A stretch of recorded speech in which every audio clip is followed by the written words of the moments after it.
Adventurers, welcome back to the Elder Scrolls Lorecast. This is your host, Tom, or Robots, and I am here, as usual, with my good buddy, Lettuce of Broom. Welcome back, Lettuce. It's true. I'm Lettuce and Broom. Lettuce and Broom. Lotus of Doom, you had a killer weekend. I was able to check out some of your streams. Yeah, I saw all sorts of money raising going on. I saw all sorts of hilarity. We made it to our $2,000 charity goal personally, and the team is up. I think we're just shy of 7,500 raised this year for Extra Life. So nice. That's a new record, right? That's a new. Yeah, well, this is the first time we've ever tried. I've never run a team, me and my buddy. So this is our original goal as a team was $5,000. So we are way over anything we had planned on. So couldn't be happier with how generous everybody's been during this. And the event was a lot of fun, including at some point I'll have to bring up a very tragic and brief playthrough of an Elder Scrolls Travels game, which... I think I beat it in 6 minutes and 11 seconds, I was told afterwards. Wow. Yeah. Nice work.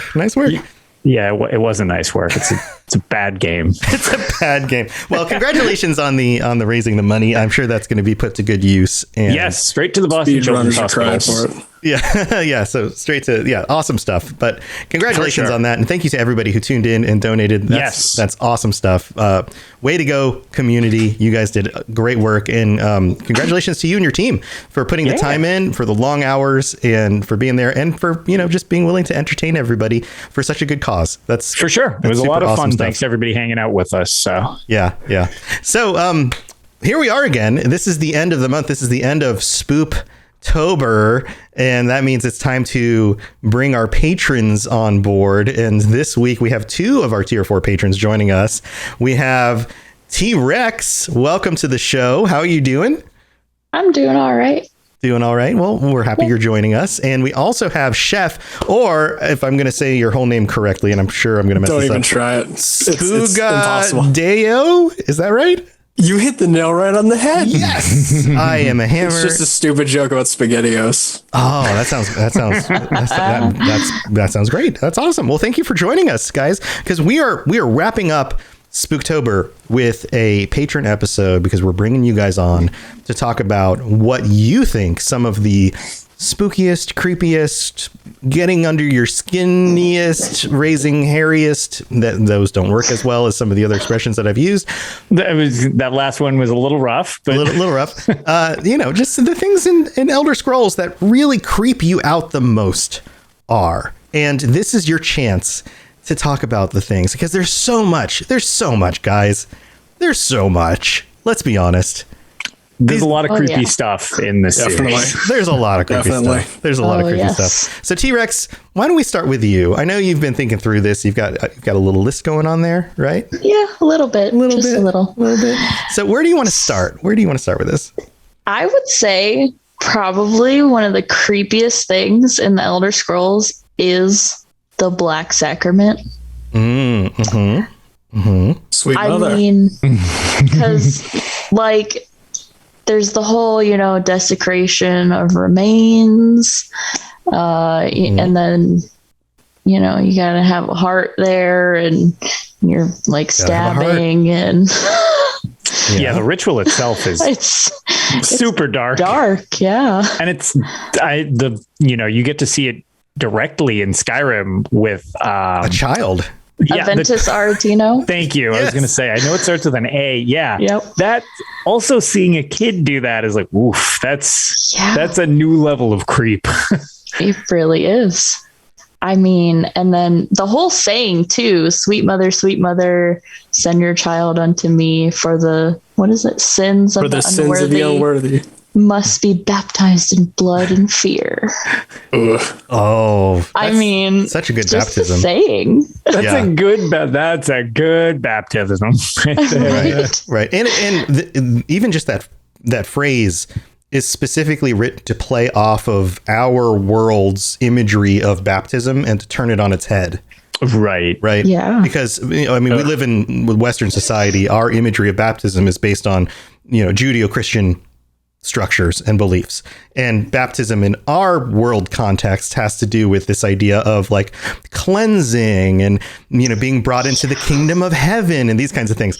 But in this sense, it's the cleansing through blood and fear. It's just like, it just takes it and puts it in like the absolute like reverse context. Like right upside down. Yeah. Yeah, absolutely. So complete 180. Yeah. It makes, anytime you take religious wording, phrasing, iconography, any of those things, and you flip it on its head, it's like, I don't know, it hits people in the opposite way, and it really messes with you. Oh yeah. Actually, the bringing up the Christianity as a parallel to the whole Dark Brotherhood little theology they have going on, you have like an interesting little trio with, like the almighty, like higher power in Sithis with a possible like Dread Messiah and and you have like a possible Messiah in the listener, and like the Virgin Mary is the Night Mother.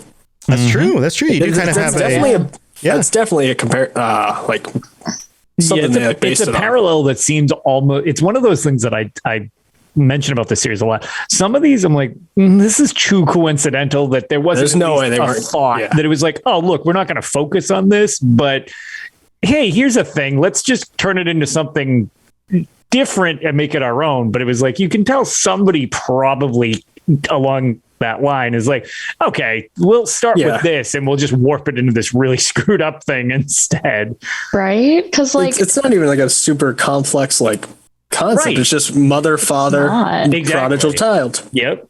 Because there's Sithis, and then like the whole Night Mother, she was part of the Morag Tong, and then Sithis came and like made babies with her. And that's one of the theories. She killed them. Right. Yeah, it's a weird situation. Right. That's one of the theories. There's also the one in Daggerfall. Yeah. Right. Yeah.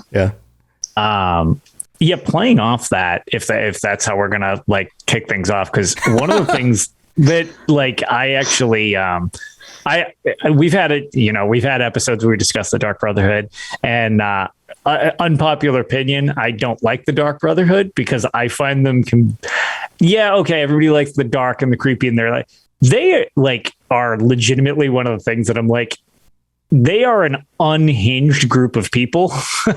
Where I think the Morag Tong is like a cool assassin's guild. I always joke that the Dark Brotherhood is too off the rails for their own good, because generalized spoiler for the Elder Scrolls as a series, they usually end up just betraying and murdering each other because they're just flesh crazed lunatics more than they actually like think things out. Right. And then they have the cleansing of the. And then they have the cleansing, but then that person needs to be cleansed. And it's like, for quick overview, the cleansing is like when you need to purge one of your guilds because they're not living up to what they should be doing. So you have to go and murder all of the murderers in the murder guild. It's like,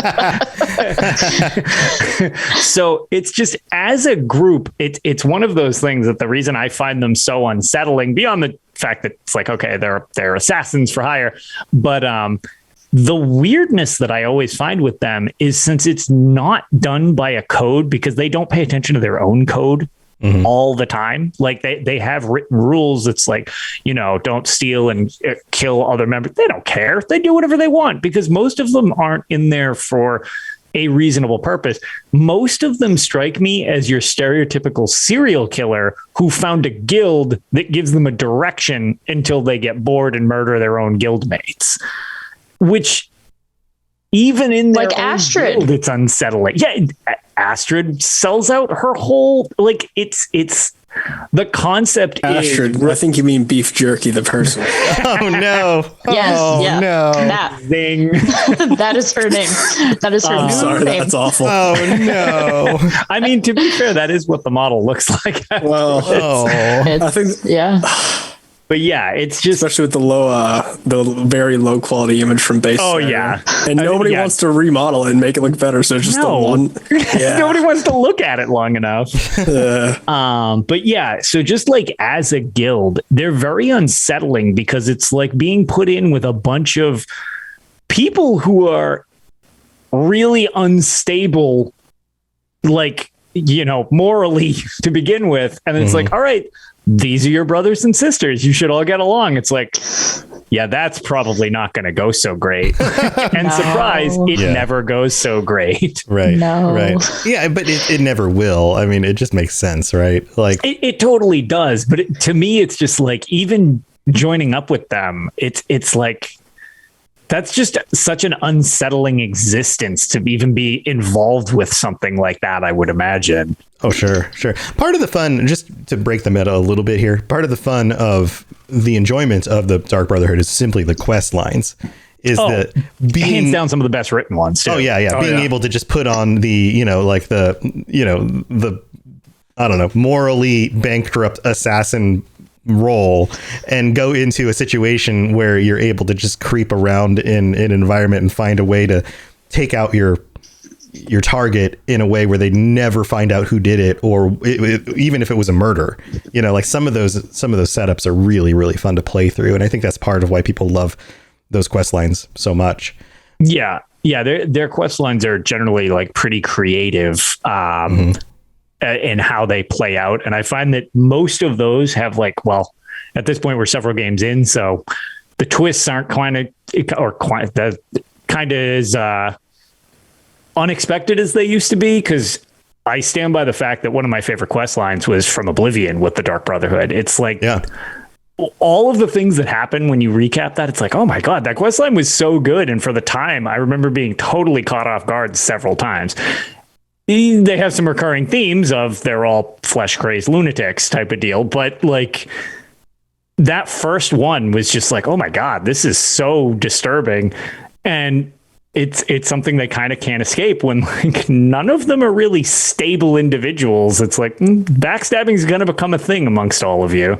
Right. Especially that one guy. I don't know how to say his first name, but Bellamon's, where he has the like shrine of his mother. Isn't his name just Matthew? Is that how you say it? I think that's what the Dark Elf said at the very last quest. I think that's how she said it, but I'm not 100% sure. I know who you mean, so good enough. And I know he's like unhinged completely. Very. And actually, one of the original things I remember reading / hearing about, and some of like the stuff looking at the kind of out of meta and how things originally were. I have the original like collector's edition of Oblivion. And when it was rated, one of the things, so originally the Elder Scrolls used to be rated T instead of mature. And if you actually purchase a later on version of Oblivion, it has actually been re-rated. Where it is M instead of T. Oh, well, that makes so much sense. Yeah, it was released. Finally bothered to play that quest line. Yeah, well, that's the thing is, I might actually be in the No Clip documentary, which I can't say enough good things about. So it probably was. They're usually so on point with that stuff. But one of the things was how they rate things is companies need to say like, oh yeah, this is some of the stuff in our game that's going to raise an eyebrow or whatever. Mm-hmm. And they apparently put in a bunch of stuff, but didn't consider a specific like warped storyline to be like notable, as opposed to like, here's a severed head and here's this person getting impaled in this thing. And when that got played and everybody's like, yeah, I don't want my kid playing this thing about this person like skinning their mom. Like, what is happening? And it got re-rated as an M-rated game. And I remember that being one of the things that was mentioned, where it was like, yeah, this is way too dark. Like, you needed to bring this up. So it's like, and since then, the series has maintained an M rating. So it's like, yeah. Sometimes thematic stuff is darker than just like, oh, there's a skull and a spike, Exactly. Like, yeah. And I feel like what got the game that should have got the game the M rating is that one Dark Elf alchemist with her question about what's the penalty for a certain crime. Yes. Yes. Yeah. What is it? Necrophilia? Necrophilia. Yeah. And there's people around the town who say, oh yeah, I see her skulking in the graveyard sometimes. It's really weird. It makes us all uncomfortable. Yeah. Is it one of your options to be like, I think it's at least like 500 gold or something. Yeah, I know. It's not even that big of a fine. It's just like, ew. What? Yeah. I think she says she got her family used to be part of like one of the great houses, and then she got like relocated out of Morrowind because they have much stronger opinions on the dead. Wasn't it Lalu? Yeah, I think she was a Lalu. Yeah. Yep. Oh, because she went to an Imperial province. That makes sense. Mm-hmm. That's funny. Gross. Yeah. Gross. All right. Well, T-Rex, what else is on your list? Well, I've got necromancy, and then Necromancy. I was halfway there. I mean, that's pretty creepy. Right. And then under that, I put what is his name? Arundel. He was the necromancer in Skyrim who would bring back he would bring back the women so he could have sex with them. Oh man. Well, The quest is toying with the dead. That was actually one of mine. That one. Oh boy. I mean, it is better when they move around on their own. Oh no. Oh no. Oh no. But what about? But half of them are just actual ghosts. It doesn't make sense. Right. Is that one? Does he just? Actually, no. Now that I think of it, I don't want to know how that works. Oh no. Well, we won't bring up the fact that ectoplasm is a drop. So. Okay. Moving on. I was gonna say. We'll just leave this to the audience's imagination. Next on the list. Wow, this got dark quick. Hey, this is what this episode is about. So I'm gonna have to rate this M, even though there's no F-bombs in this one. Yeah, I mean, we don't need to swear to make this be M-rated. Look, see, we're living in Bethesda's footsteps. Absolutely. Oh my. Sorry, my bad. Don't listen to this one with your children. I should have said that at the beginning. Yep. Oh boy. I mean, there's some pretty like creepy bad things in these games. If you want standard creepy, I came up with two of them. At least they're just standard Halloween spooky you can think of. Less gross. Okay, go for it. Yeah, less gross. Yeah, just more standard creepy. I mean, we only have two patrons on this episode, so this is free form. So just feel free to throw stuff out. Yeah. The only two that I thought up of like beforehand, I've been coming up with more as we're going along, sadly. No, that's totally fine. There's a certain clan of Bosmer vampires who I don't recall exactly what the name of them were, but the folklore is that they'll whenever a child like runs too far from like the family homestead or whatever, they'll go in and kill and eat the child, and use vampires. Then they'll use illusion magic to disguise themselves as the child. And then go into the family's home and then live there for a few weeks. And, the family will just know, like, hey, my kid's being kind of weird. And then a few weeks later, the entire family's gone. Guess why? Yep. Empires. By your youngest. That makes sense. I mean, it seems like a very effective tactic. It's effective, but boy. All right. So from what I think I see, I was trying to double check the name for you. It looks like it might be called, pronunciation ruined before I even start. Keerilth clan? Keerilth. That would be what it's referenced as for vampires that are Bosmer based. I think that's the one you're referring to. So the ordeal. It's K-E-E what? Keerilth. Yeah, Keerilth. Yeah, I see it. Thank you. Yep, I believe that's the group or that you're looking for. Might be another name for them. Oh yeah, actually, you might be right. I think that could be another one too. I was trying to Google this on the fly I know there's two notable Bosmer vampire clans. Yeah. So that might be them. Yeah, that's pretty dark. Taking advantage of parents who think they might have lost their kids, and then that's no good. Bad vampires. But then again, what do you expect? We're their food like source. Ball's creation. They're not going to be like wholesome. Give the parent a hug and a kiss and say sorry. Correct. And the whole way that what is that clan from up in that castle? The Volkahar? Yes. Yeah. All of their in females. The same book. Well, not all of theirs. I believe it's just Serana and I think it's just Serana and Valerica. Well, because it makes you very of very high renown. This is actually one of the few things that probably is best to not specifically go into because it gets really more like warped. But ball. Yeah, it's oh boy. We discussed kind of the darker aspects of becoming a vampire, and like some of the clans have a very direct way of becoming a vampire, which that whole thing is one of clan mothers. That's literally one of the darkest aspects of this game, where it's like that is oof. Yeah. Oh yeah. So yeah, there's that. Yeah. Moving on. Yeah. How about hag ravens? Hag ravens are another good one. There's one creepy. There's one thing that I find a lot more creepy about them. Okay. Mostly the Briar Hearts. Imagine I'm a so glad you're man bringing this up. who just was told, hey, you're a good fighter. You can do some magic. We got this awesome idea. We're gonna send you to these crazy raven ladies. They're gonna put you on a table. They're gonna cut out your heart, probably while you're still awake because they don't really care. And they're gonna put a plant seed in it, and you're gonna basically be alive, but not really, and you're gonna be in constant agony for the rest of your life. How do you feel about that? Yes. Yeah. So the Briarheart's one of it's in the Daggerfall Covenant for ESO. It's in their storyline. I think it's in Glenumbra, if I'm not mistaken. It could be Rivenspire, but I'm pretty sure it's in the Glenumbra region. They actually at one point during one of the quest lines where you're actually dealing with a decent amount of hedge magic, you come across a Briarheart tree in which they were mass making Briarhearts. Yeah. So it was a sapling that was growing out, and they had carved out the hearts of all of the warriors, threw them into the tree, and they were actually growing out of the tree as part of Briarheart. So it was like making them in mass.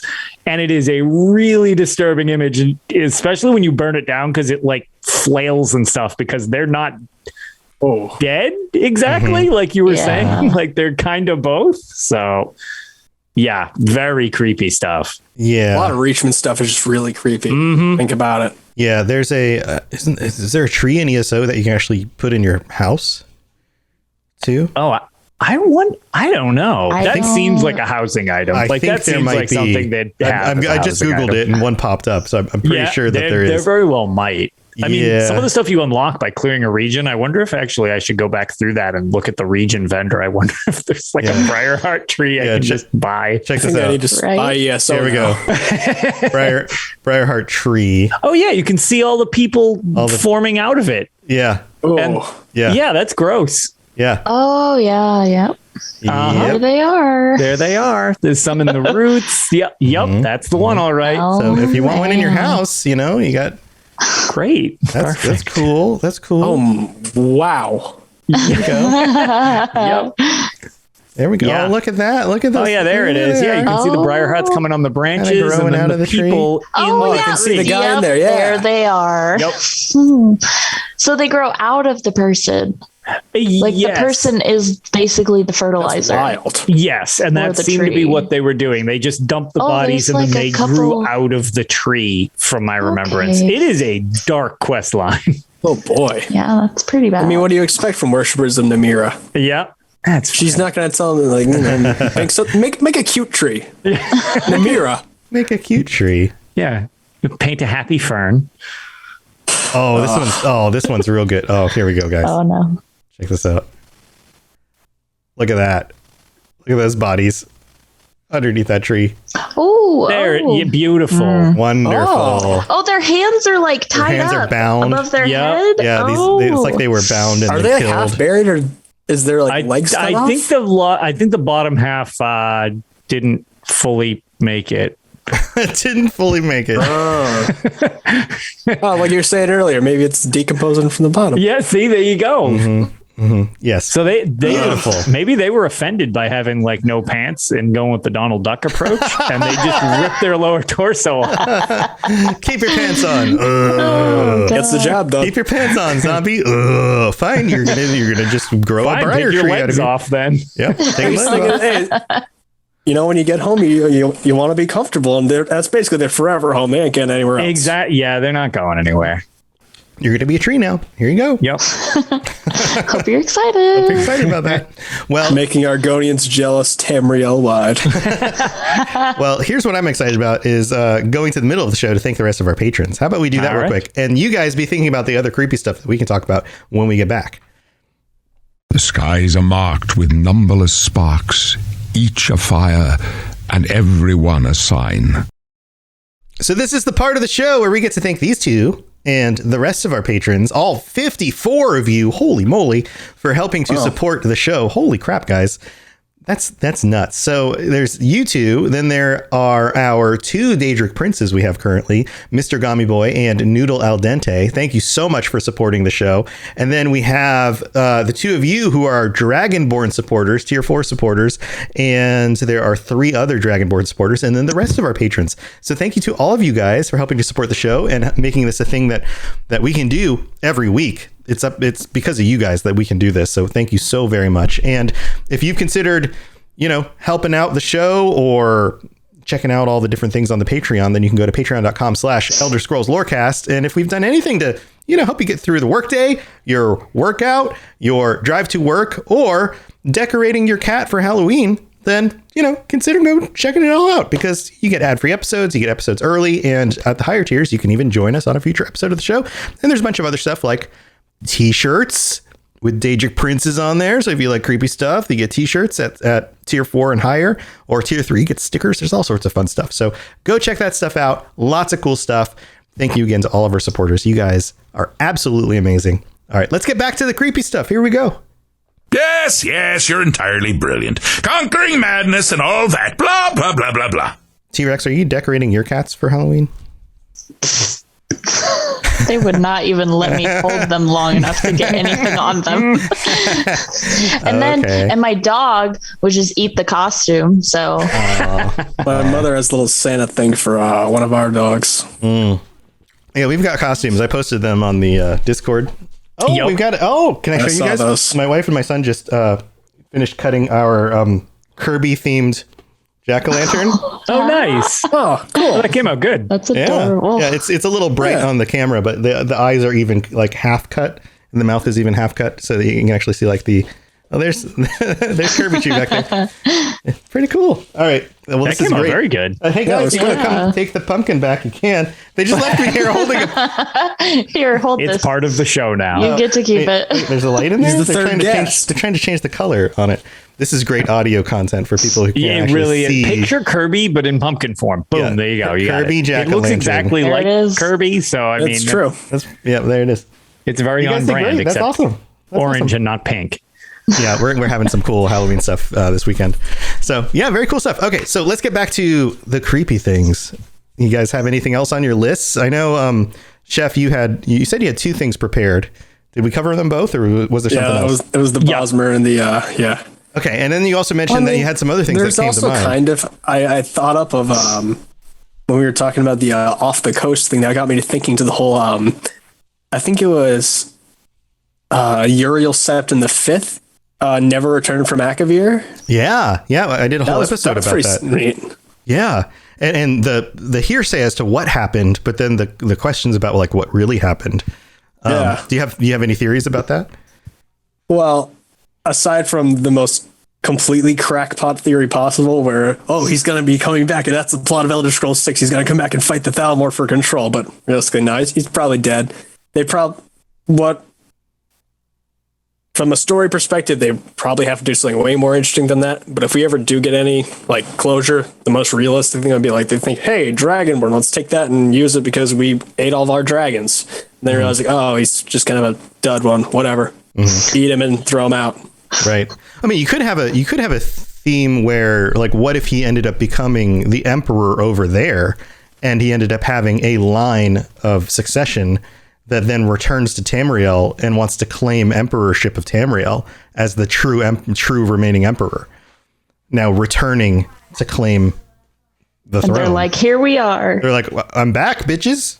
They're like, who are you? And they're like, freaking great grandson of the emperor. And they're like, what are you talking about? And they're like, what do you mean what I'm talking about? And they've got like Akaviri armies and like dragons from the other continent and stuff. That could be that could be a really crazy idea. But isn't there the whole thing about the dragon whose name is what is it like? It's like a reversed version of Akatosh. The reverse version of Akatosh. Isn't the tiger people? I don't remember the Akaviri names too well. The Capoton, yeah. Yeah, Capoton. They have isn't their leader like supposed to be a dragon, and is his name like a respelling of Akatosh?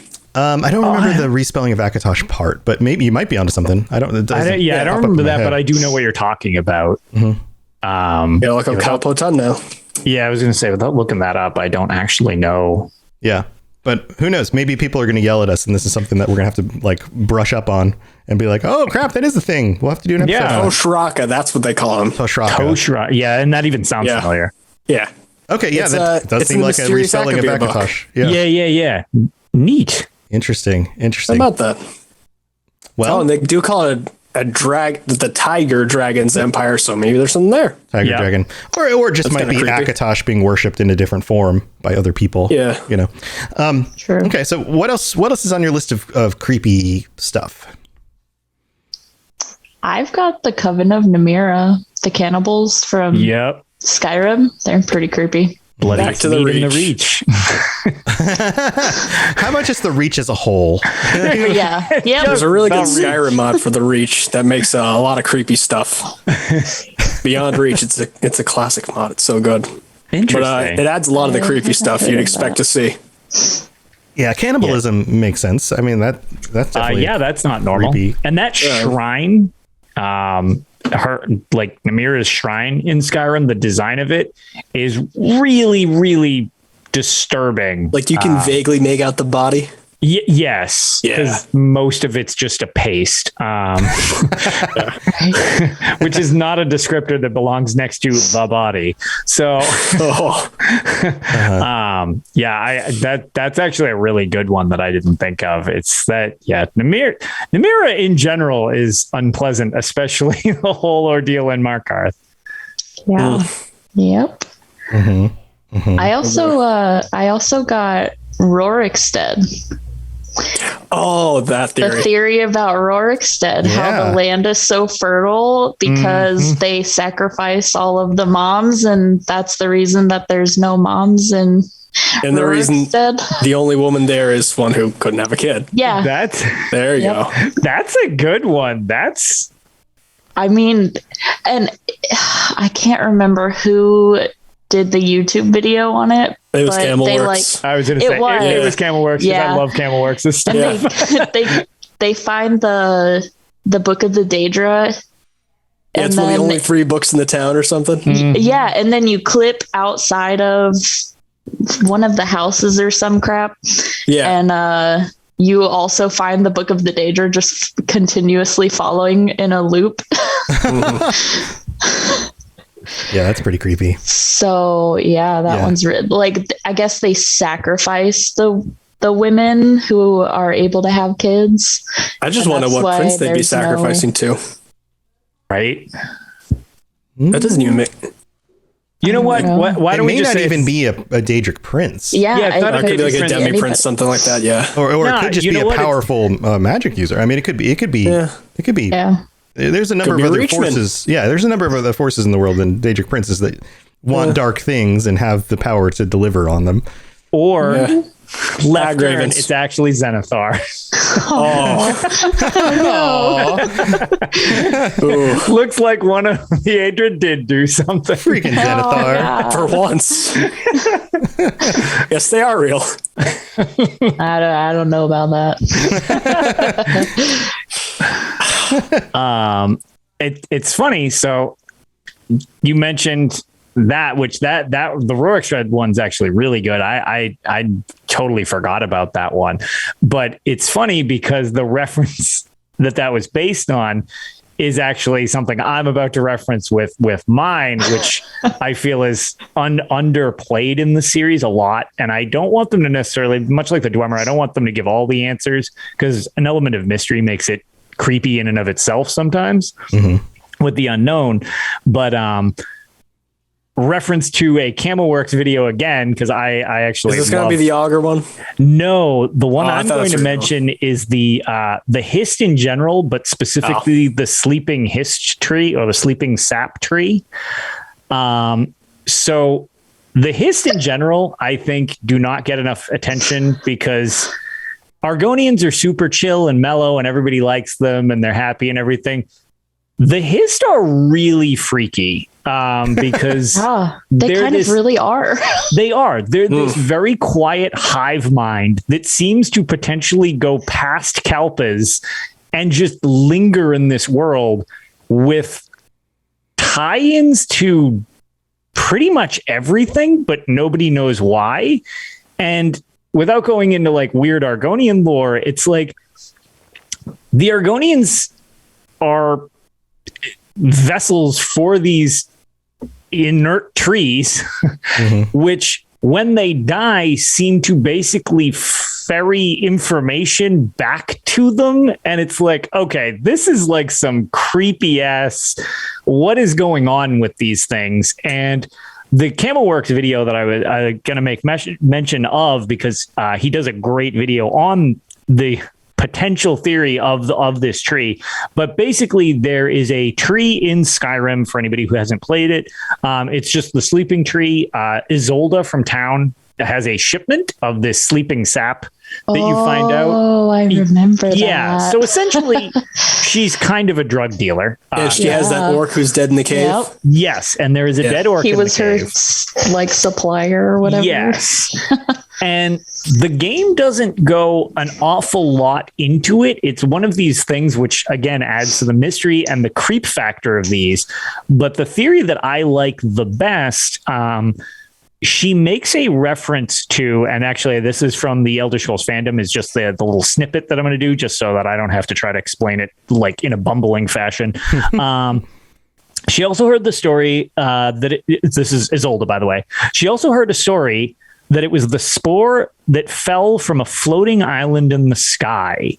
Now, what that is a reference to is actually one of the novels in which Umbriel, which is this floating death fortress, essentially from Oblivion, right? Is at one point hovering across Tamriel, scooping up all life and turning it into essentially Azure Plasm to just feed its creations.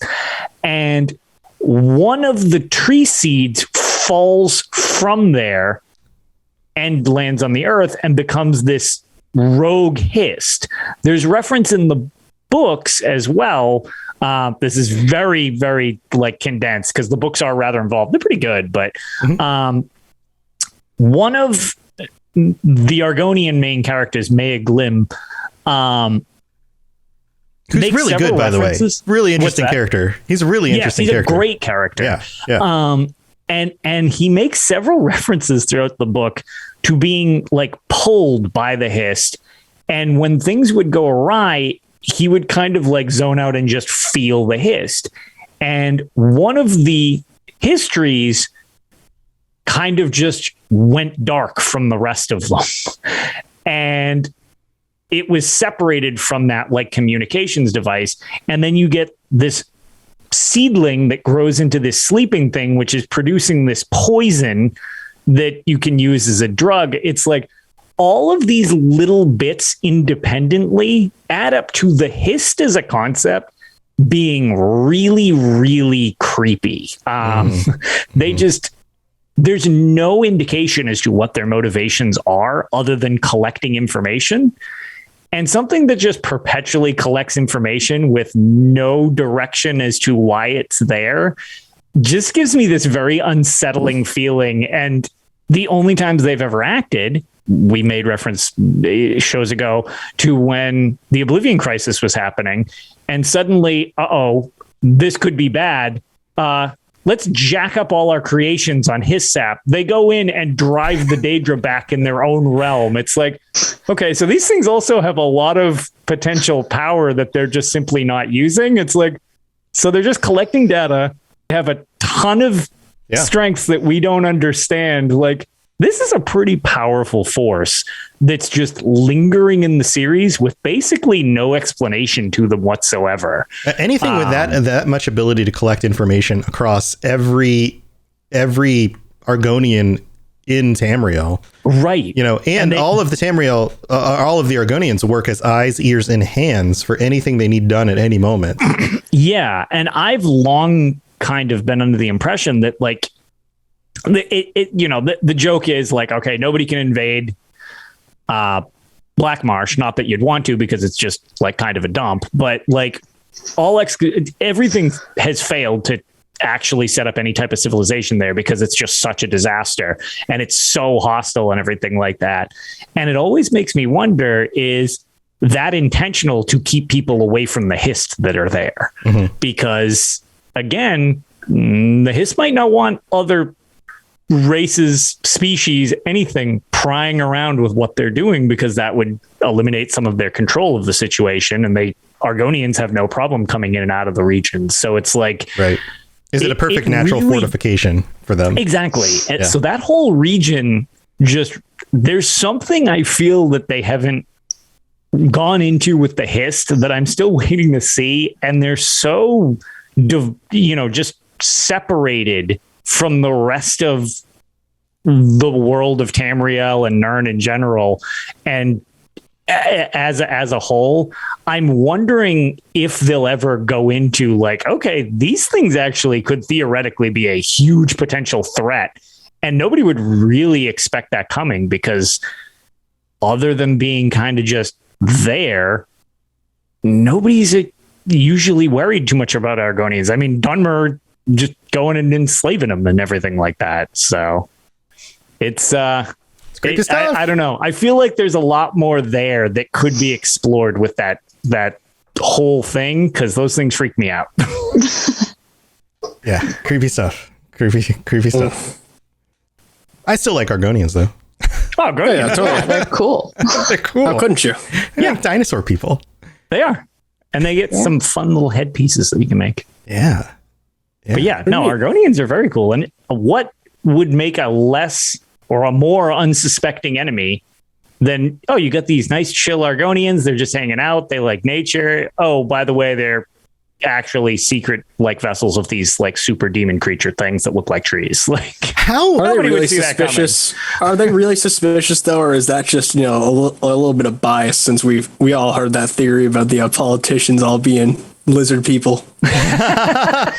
Oh my god, it was the Argonians. How good have they? How good a job have they done? That might just be cultural bias, right? The Argonians are maybe they're just cool.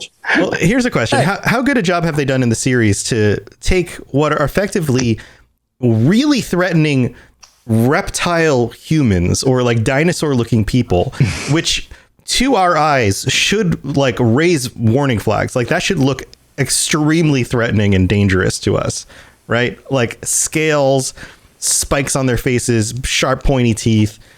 They look cold-blooded. They're not them a fan favorite, yeah, and turn them into this idea of them being like docile, friendly. We feel bad for them. They've been enslaved for so much of his history. Like they've turned them into this. Like we look kind of on them as being like, oh, these poor creatures. They've been taken advantage of for so much of this time. They've kind of been like put down by these other races. Like we feel bad for them. When we really like our initial instinct should be to be like fear them or be afraid of them, but they've turned that on its head. Well, I mean, he's not shy about saying the current lore master, Lehman Tuttle, is a huge fan of Argonians. They're, I believe, his favorite race. He loves the Argonians. So helping write some of the stories with Elder Scrolls Online, which I think is most recently where people have gotten their connection to them, because a lot of the area has been fleshed out as we've been to Murkmire and Shadowfen. Like we've gotten more of the region than we have in previous games. And I mean, originally, if you go all the way back to what do you call it, Arena, for example, I mean, they weren't even Argonians, they were lizard mans, lizard not mans. even plural. It wasn't even lizard men. It was lizard mans. Lizard mans. I mean, they just would run at you and make this like 8-bit sound, and then they'd just swing a weapon at you and you would kill them. And that was the end of it. So they've come a long way in the series from the start, to be fair. Yeah. Well, guys, we're getting close to the end of the show. Are there any last things that you want to bring up? Or, I think this is actually the more interesting question. When you first got into the series, what was one of the first things that really hit you kind of sideways that you weren't expecting? One of the first things you ran into and went, whoa, that was like, oh, that was sideways. I didn't expect that. That was really creepy. Do you remember getting really creeped out for the first time? I think I know what mine was. Yeah? What was it? And it's been on the same thing I've been saying this whole podcast, and how I think what we've also inadvertently been going back to, it's all just the Reachman stuff. A lot of it's just really like dark for no reason. Well, I mean, there is a reason. The one thing that always creeped me out at first, though, was just like the sheer amount of like awful stuff going on in like the Markarth region in Skyrim. Mm-hmm. Like you have 3 of your like the most popular Daedric quests there. You have all sorts of crazy stuff. Markarth's just a creepy place. That's, as much as like I feel, I would feel comfortable like geographically in the area because I live in New England. It's basically the same thing. Yeah. But Lotus is like, yes. Yeah. No, yes. not wrong. Yeah. Southern New England. Yeah, I was going to say I'm a little north of Boston, so yes. Yes, you are correct. Yeah, I'm in the tiny little baby state, so I feel you. Yep, that is New England. Yeah, but there's so much dark stuff going on there. It's you. Like the one thing that always really brought it to my attention is just that place just has a really bad vibe. There's always something awful going on in that city. There's all the crap with the Silver Bloods. This is just in Skyrim as a non-ESO player. And then there's the House of Horrors. There's all the Namira crap going on. There's so much. Yeah. Ironically, even though you don't have the ESO reference, our recent episode on the Void, that was introduced in the Markarth DLC. Yeah, I try and follow up on the lore stuff for the ESO. So, all right, yeah, touche. Yeah. Yeah. Markarth as a place. Don't go there. And to be fair, a lot of the Reachmen, well, from what we learned in ESO anyways, a lot of them worship the Daedric princes, but they don't. Yeah. I guess they don't really call them that. The greater spirits of the Reach. They're the only ones that they even recognize because they're the only ones that actually show face. Yeah. But it kind of makes sense why there's so many creepy things going on if there's so many deals being worked out with those specific princes. Which is probably why the Reachmen are the coolest race, in my opinion. Yeah, they're just cool. They're perpetually living in Halloween Town, is what they're doing. Basically, yeah. I mean, the whole thing of the theory of Halloween started from the Celts. Yesterday. So good, right? Yeah. Halloween. There you go, Richmond. I don't think I would say that anything's really grabbed me like that as far as creep factor, but I mean, one thing that did stand out to me is the serial killer in Windhelm who kills his victims who kills his victims to try and resurrect his sister. His sister. No, it was his sister who died on one of their adventures because they used to go adventuring together. And you were just that kind of stood his name out. was Curio or something? Yeah. That sounds about right. Yeah. I'm terrible with names, but Me too. I forgot. This is why we do research before we do this is why we usually have a bunch of notes to try to not butcher names. Right. Just their pronunciations. So this kind of stood out and you were just kind of like, oh, dark. Yeah. I mean, I don't get creeped out really that much, so...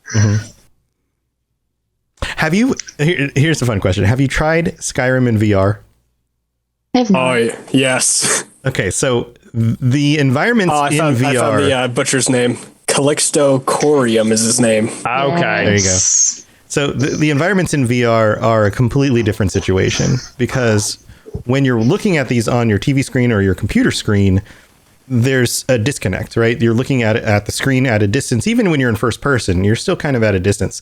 But when you put that headset on and you're looking around you and you're in like Bleak Falls Barrow, you become that person. You are in freaking Bleak Falls Barrow, and the spider webs on, like, first of all, the barrow is large inside. It's cavernous. Even the hallways feel big compared to the size of how big you are. And you look up and around, and just the darkness around you is just like, it just feels dark and cold. And you have when you have your headphones on for your VR headset, the creaky sounds and the cavernous, like, that sound that happens. You know what I'm talking about? Have you ever played the game with headphones on and you get that, like, there's that sound of just like that, I don't know what it's the wind whipping through the barrow. It's like cold air. Yeah, it literally is like air the sound. Air is cold. Yep. Yeah. Doesn't it do like the echoey thing? There's like echoey things going on. It's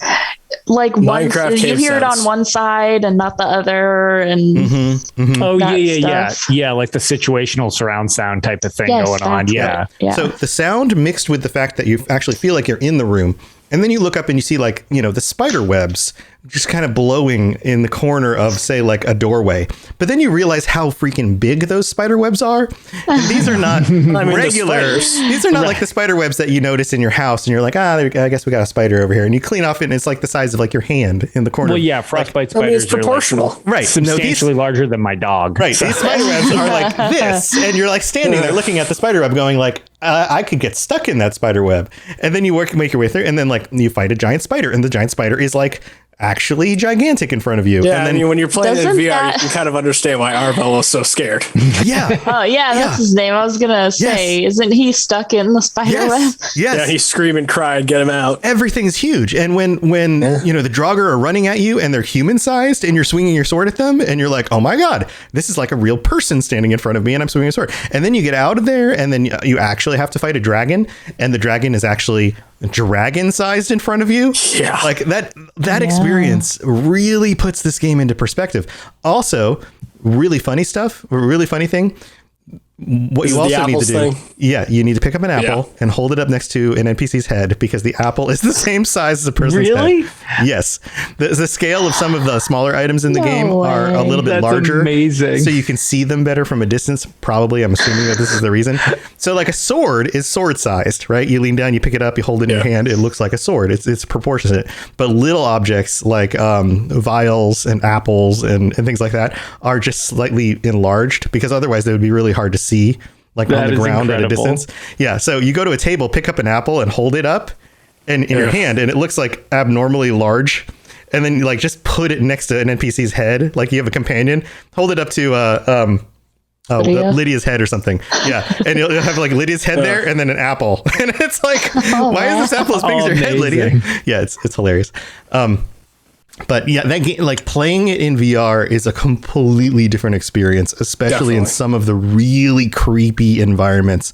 And of course, you get overpowered. Yeah, House of Horrors, and then you get overpowered, especially if you get like it's really fun to play like a mage build and just like Palpatine everything with lightning and stuff. You know, like that's really cool, because then you just feel like you can blow everything up. But anyway, if you want a really creepy experience, try Skyrim in VR. And then if you want an even creepier experience and you play it on VR on PC, download some mods. Yeah.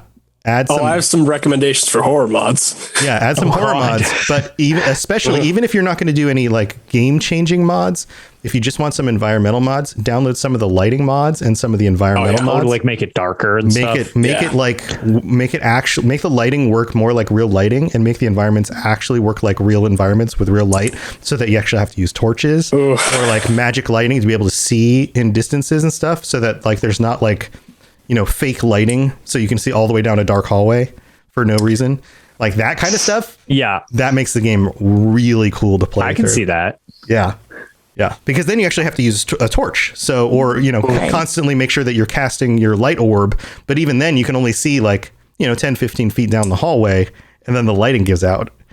And then when you see like the glowing skeleton eyes moving towards you, you're like, oh, this is cool. You know, yeah, that stuff's really cool. I done messed up now. Oh boy, here comes creepy Skelly. He's coming. All right, so mine is super short. So Tom, what's yours? Mine is incredibly short, but I actually do have a very specific thing that creeped me out originally from this series. Yeah, well, this is my most recent one is doing the Skyrim in VR thing and actually like playing with the stuff. Originally, I have to think back to playing so the thing that really creeped me out, I've told the story before about like the thing that really drew me into the game, but I think it was realizing that there were actual vampires in the game.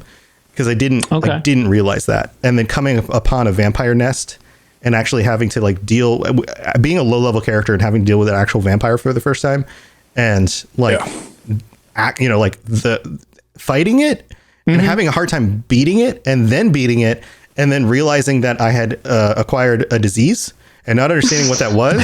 And then realizing that I was turning into a vampire and then slowly putting it together and going like, okay, the sun is hurting me now. I'm having these weird nightmares every time I sleep. And this was in Oblivion.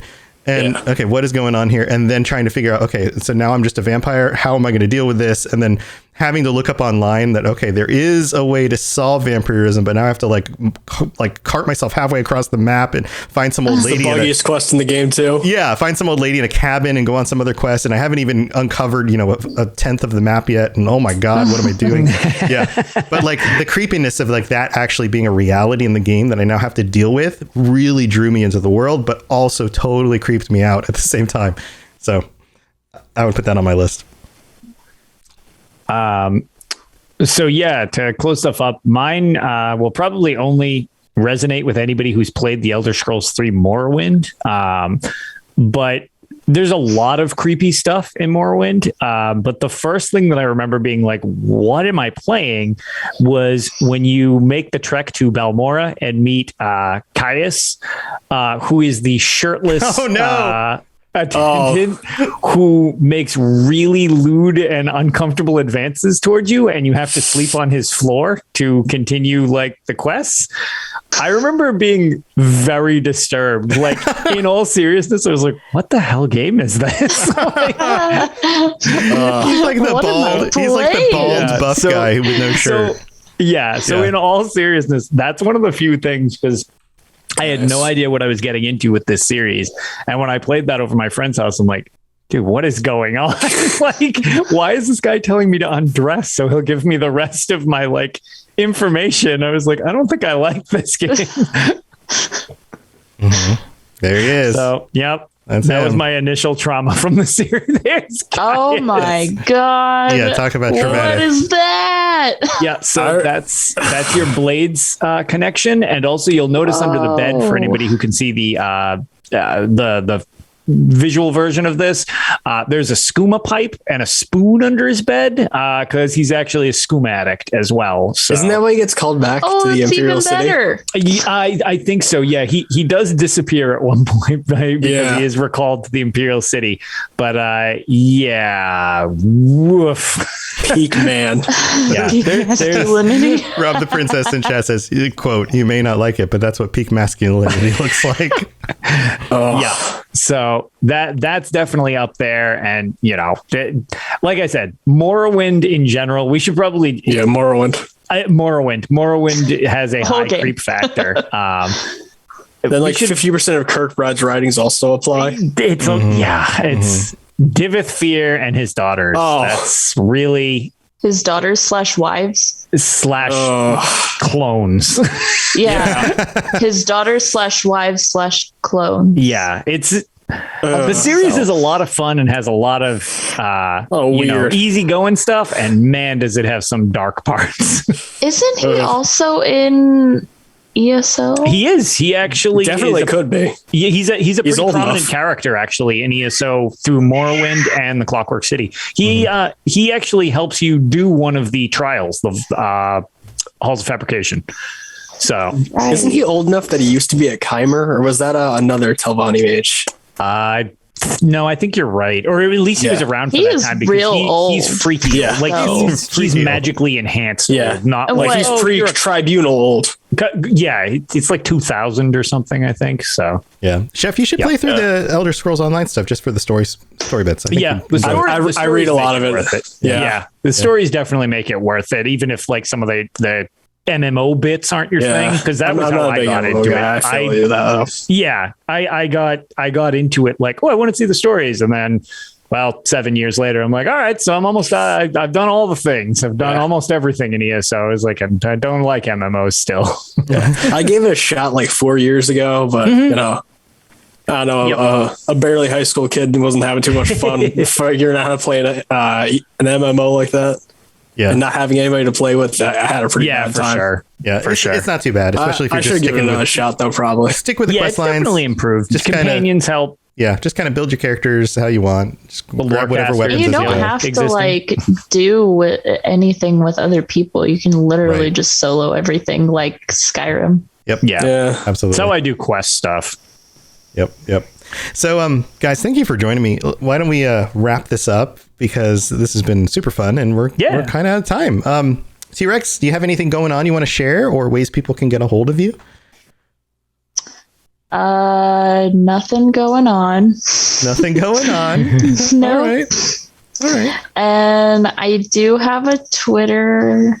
I always forget the name of. Well, you can just tell people to reach out to you on the Discord. If you'd rather say that. Your T-Rex 9431. Yeah, that's what it is. There you go. He's faster than me. Lotus is a Twitter expert. I use Twitter way more than I should use Twitter. And that's all. Okay, well, cool. And Chef? I've got a couple of things that I've been wanting to try starting up. Like, I want to try making content for the only other game series I'm very into, as well as some Elder Scrolls stuff.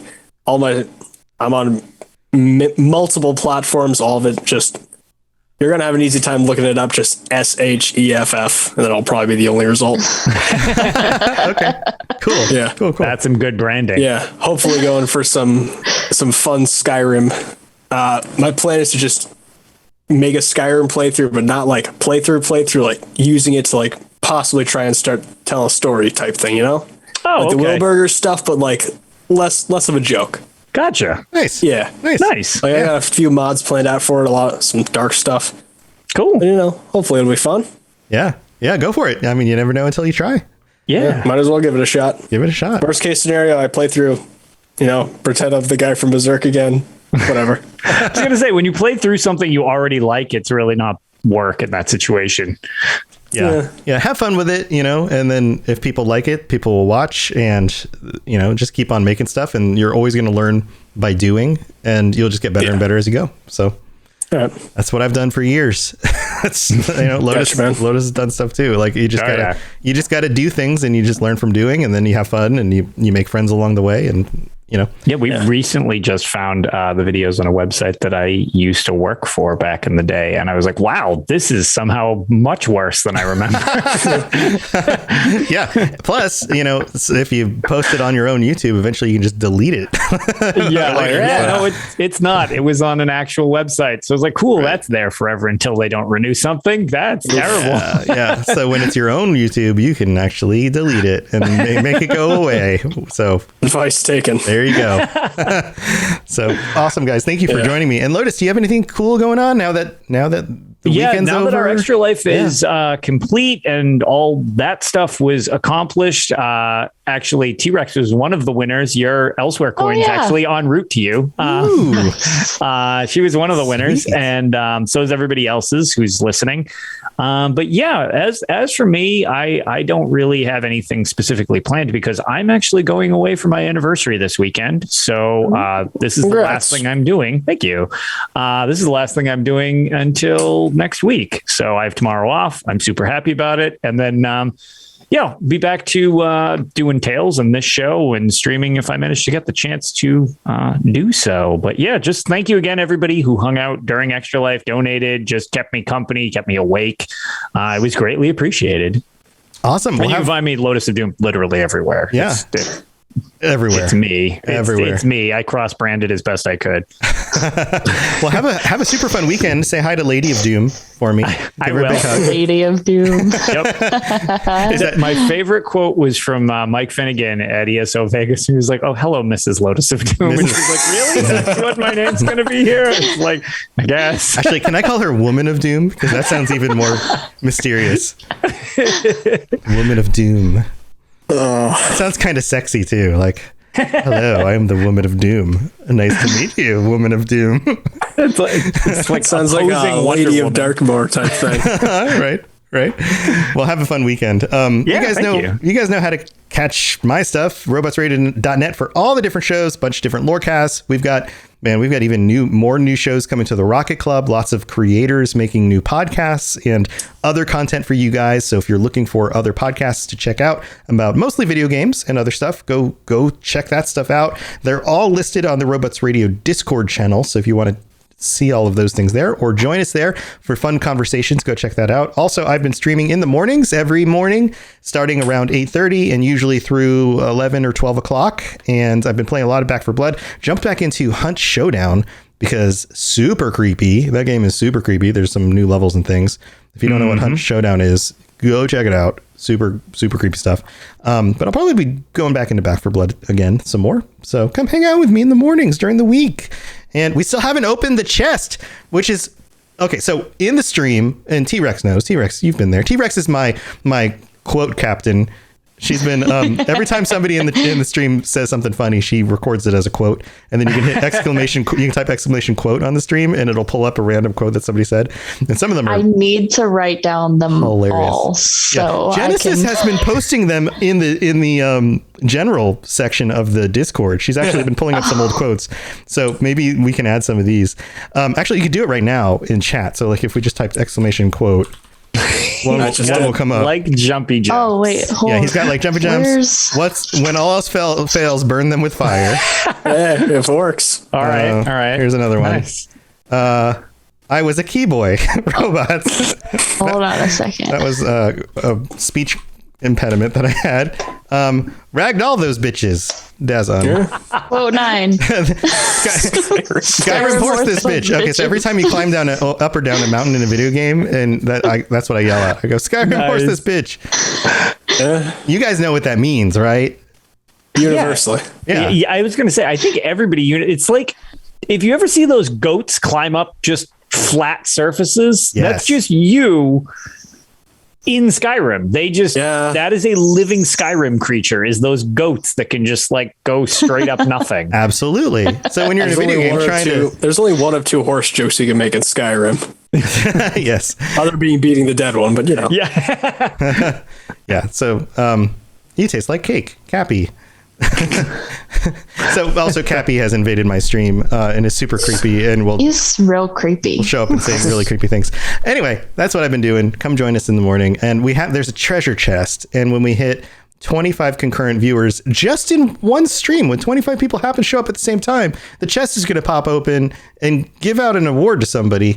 And what's funny to me is that, Lotus, you know how many people watch or listen to this podcast. Yeah. And you know how many people listen to my other podcasts. Yeah. And we still haven't had 25 people show up at the same time in one of the morning streams. Simultaneously to pop open a chest. You'd think that like on the Discord, they'd all like get together and be like, all right, everybody show up at like 9:30. We'll be there. Just pop the chest open. Yeah, we'll just pop the chest real quick. Pop the chest and leave. Nope. I wasn't there this morning. Yeah, you weren't there this morning. So they haven't even done that. That sucked if it happened then. Right. Right? I didn't wake up until like 10 o'clock this morning, so... So, and on top of that, if we can hit 25 average for a week, I will be giving away... so I'll be picking a winner, and we're going to give away a video game of their choice. So, if somebody's been wanting to get into like Elder Scrolls Online or... one of the big games coming out this fall or something like that, I'll be giving away whatever game they want. So that's my goal, is to hit that 25 average thing. So even if you're just working in the morning, you want to lurk in the channel, help me reach that goal, you could win something. So come hang out, friends. Come hang out. It's going to be awesome. And we have a lot of fun, and the community's awesome. Everybody's so cool. So I'm greatly enjoying the quotes. The quotes are so good. The quotes are so good. I'm just enjoying the quotes going down the side right now. Yeah. Ooh no, beefy boy. Oh, loud dog one. Loud dog one. That's what happens when my dogs start barking during the. Babies are like little drunk people.